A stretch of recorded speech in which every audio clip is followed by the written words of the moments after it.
And that allows them to get the most bang for their buck because they don't allocate all the money for a road project all at one time.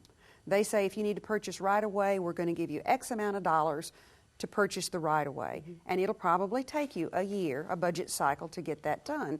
In the second year, we're going to allocate you money to do the final engineering.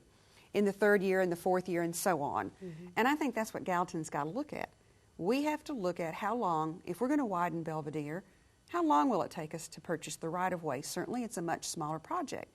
Maybe we can get that done in 6 months. And if we can, should we go ahead with engineering and design money at the same time?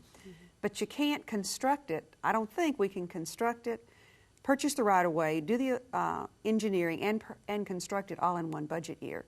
So I think it's a matter of staggering what you can get done into the budget years over a 4 or 5 year period until you get them completed. Since you do live here, could you even have seen 5 years ago how incredible the growth has been here? Well, you know, it's interesting. I moved from another state and another area that experienced rapid growth, just like Gallatin is. And it's something that I thought was coming for a long time. When I was on the Gallatin City Council, gosh, it's been almost 11 or 12 years ago, I chaired the Long Range Planning Committee. And one of the things we spent a great deal of time on was looking at our road system. And I think all the people who served on that committee were in agreement. We knew the growth was coming and we needed to do things to get ready. Some of the road projects that are being talked about today were on our priority road project 10 to 11 years ago. So we were trying to set a path back then, and now we're just in a situation where we need to catch up. And we can. Yes, we can. Okay. You have said that the new library and the revitalization of downtown Gallatin is important for drawing in new business. How so? Well, and I go, excuse me, again to what we talked about a little earlier. If I'm an entity, a business, and I'm coming in, I want to know what kind of amenities do you have to offer. Let's say I'm looking at you and I'm looking at one of the counties to the south of us, and they're going to offer me all the same things and all the same incentive package. But I want to know about the amenities, because if I have children particularly, I want to know that there's a great place for them to go and be at the library and have all those resources available. I want to know that there are restaurants, that there are shops that my family can use. And we want them to have those things because we want to keep their tax dollars at home. We don't want them going out of Gallatin. If we can keep them in the city, that's important to all of us for our tax revenue. You've also stated on your website that it's important to you to continue to support and nurture the needs of existing businesses. Do you see any problems right now? Are you hearing anything that the existing businesses need to be done other than fix the roads? Well, what I hear from the business community is that they don't feel they have a voice. They don't feel they have a voice, and they don't feel that even if they speak that anybody's listening. And I think that's a real detriment to our business community. I think it's a detriment to the city. They are our best customers today. I mean, they were there before anybody else is coming.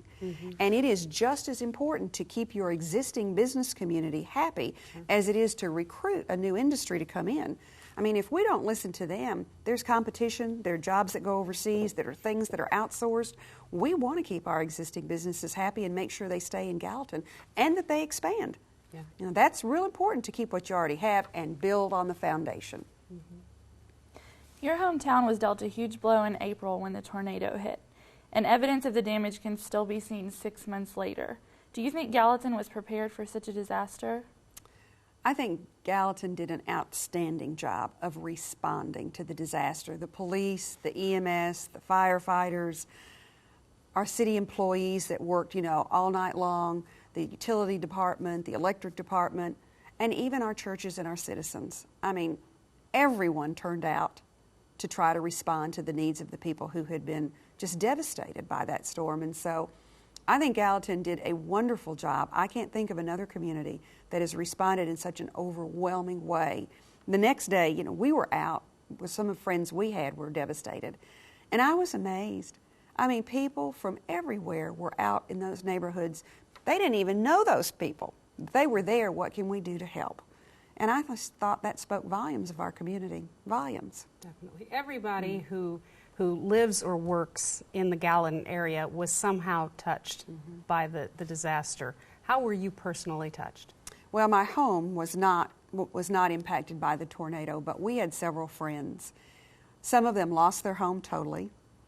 One of our friends, her daughter was getting married the next day. Ooh. And I was just, again, it was just heartwarming to see how people stepped in to try to help. Do you need a place to stay? You know, how can we help? What can we do? People who brought food over. It's something I'm not going to forget for a long time, for a long, long time. On a personal note, driving into some of those neighborhoods and seeing the devastation is an image I'll remember for a long time. When you see brick homes and just laying in a pile of rubble on the ground, when you see businesses where the cars have been twisted up and tossed a mile away, it's just, when you know that there were some people that actually lost someone they loved in that tornado, it's something that stays with you for a long time. It'll stay with you for the rest of your life. And I have to know, did the wedding go off without a hitch? The wedding, it was amazing. The wedding went off without a hitch. The place that was doing the reception actually got warmers that had sterno burners underneath. They prepared the food somewhere else, brought it in, had it on sterno. I was amazed. Yeah. I was amazed. The gentleman who was head of the facility actually came out and said, I don't want you to worry about this reception. We're going to take care of this for you. Good I mean, people. it was amazing. It really was. Now, in the State Senate, you served on the Education Committee and worked to draft the framework of what became the Hope Scholarship. There are a lot of students benefiting from that plan here at Volunteer State. How do you think the scholarships are helping Tennessee students and the schools?